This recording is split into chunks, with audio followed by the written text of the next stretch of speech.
E que não também tá aqui. Qual Diga. a música que a professora cantou? Vamos fazer integração? Então tá bom. Eu vou falar depois, vocês veem tudo aí que vocês querem.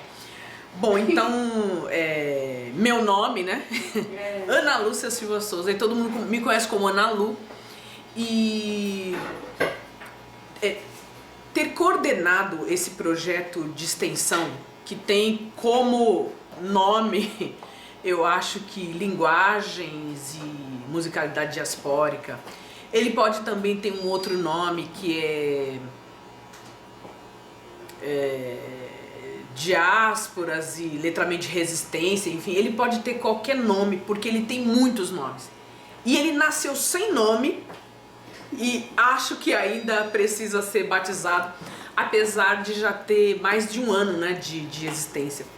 E eu, quando cheguei aqui na Unilab, eu já vim da Universidade Federal da Bahia como parte da coordenação de um grupo que chama Rasuras. O grupo chama Rasuras Práticas de Escrita e Leitura, e o nosso objetivo é pensar as práticas de linguagem que são escolares, mas também são o que a gente chama de não escolares, que estão na rua e que fazem a vida das pessoas. E eu cheguei muito tranquila, assim, sem pensar em coordenar projeto, mas pensando em implantar a pró-reitoria de extensão, ajudar a construir, enfim, saio com essa tranquilidade, mas acho que estou falando um monte de coisa e não estou indo ao ponto, né? Mas vamos lá. O que significa o lançamento desse CD? Acho que é esse o ponto, né? O que significa o lançamento desse CD? Além de ser, eu acho que o coroamento do nosso trabalho, que foi fantástico, para mim significa a oportunidade de avaliar o que é coordenar um projeto de extensão dentro de uma universidade. Então, ao ter o contato com o grupo, eu pude entender não só o que é coordenado, o que é estar à frente de uma pró-reitoria de extensão, mas coordenar um projeto, e isso me ajudou muito como pró-reitora. Então, o que é levar um grupo de extensão com esse conceito de extensão que a gente tem aqui na Unilab, que é um conceito que tem nacionalmente, que se quer pensar, mas não fazer um projeto para as pessoas, mas fazer um projeto com as pessoas. E o grupo foi extremamente importante, porque na sua diversidade, né, pensando os países africanos de língua portuguesa, nós mesmos fomos entendendo nesse processo o que é fazer com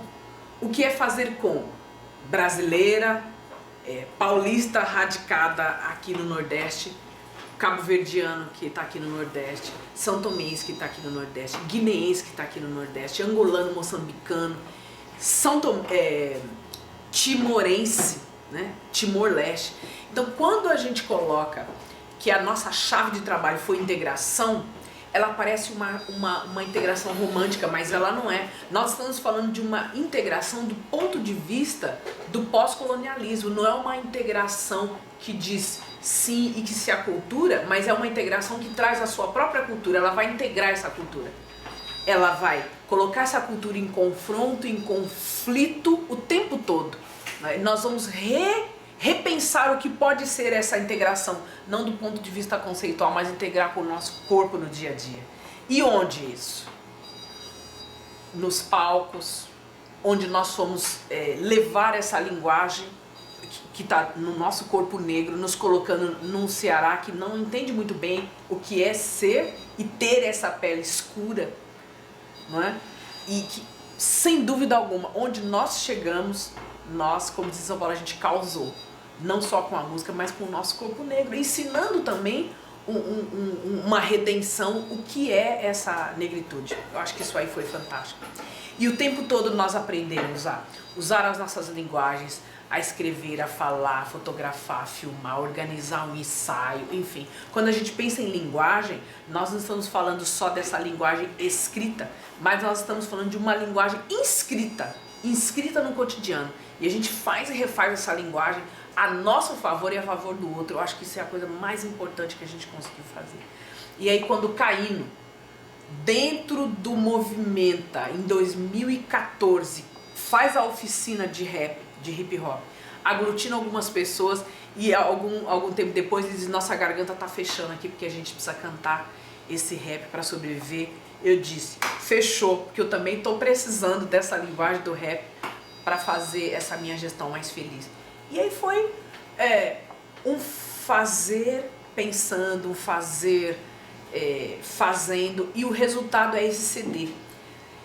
Talvez daqui, sei lá, uns 3 meses depois do lançamento a gente vai entender o que é o lançamento desse CD, não é? Quase ninguém cantava e não era, para mim como coordenador do projeto, não era esse o objetivo necessariamente, mas é pensar como é que as pessoas iriam usar a linguagem ali naquele grupo, como é que as mulheres iriam falar. Nós gravamos todo o nosso processo, a gente tem horas e horas e horas de gravação. A gente pode ver, pegar e analisar o tom de voz e o corpo das pessoas nos primeiros encontros e depois nos encontros finais. A gente pode analisar o tom de voz e esse discurso no palco, nas primeiras apresentações e nas apresentações finais, as roupas, o cabelo, tudo isso é um discurso que a gente colocou aqui dentro da Unilab e fora da Unilab. E mais ainda, eu acho que do ponto de vista de docência e de pesquisa, muita gente aprendeu com esse projeto. Porque eu acho que a gente, não só com o rap, mas com o Quarta Cultural, com outros, nós também dialogamos aqui dentro da Unilab, mostrando como é que se faz projetos e com quais conceitos, quais concepções.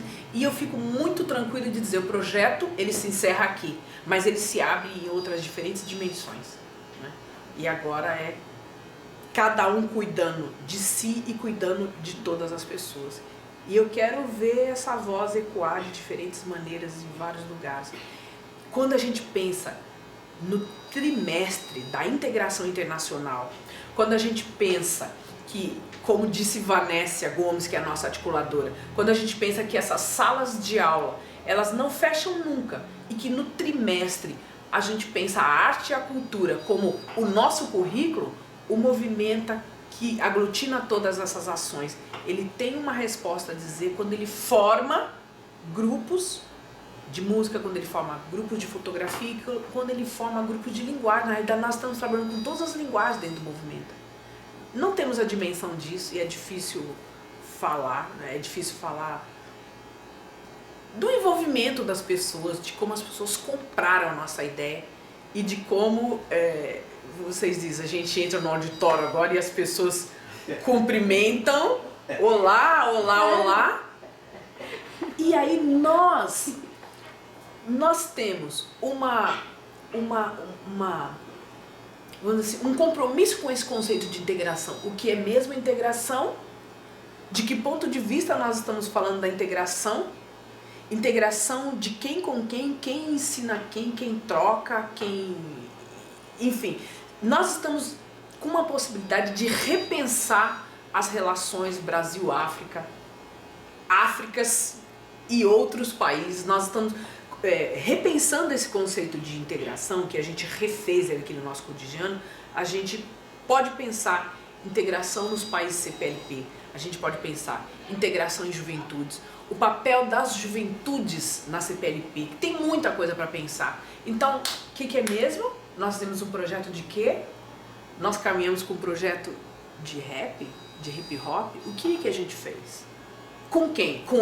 Com esse grupo que começou com 18 pessoas e aspas, termina com 10? Quantas foram as pessoas envolvidas? Tudo isso nós temos de pensar quando a gente estiver nos palcos, quando a gente estiver nas rodas de conversa, não é? E pensar aqui, engenheiros, futuros engenheiros, enfermeiros, administradores, sociólogos, músicos, poetas, pessoas de palavra. Palavra é esse discurso que se faz, refaz cotidianamente. E para mim, como pesquisadora, isso é um letramento de reexistência, que é um conceito que ele ainda está em aberto também. Quando a gente pensa nos grupos socialmente minorizados, na realidade, grande maioria que nós somos, nós estamos pensando que esses usos sociais que a gente faz de linguagem, eles estão para marcar a nossa existência. eles estão para marcar as nossas formas de resistências, mas principalmente para ensinar as resistências no cotidiano. Micro-resistências, fortes, potentes. É nóis. Não é isso? Bora! Nossa. Bora!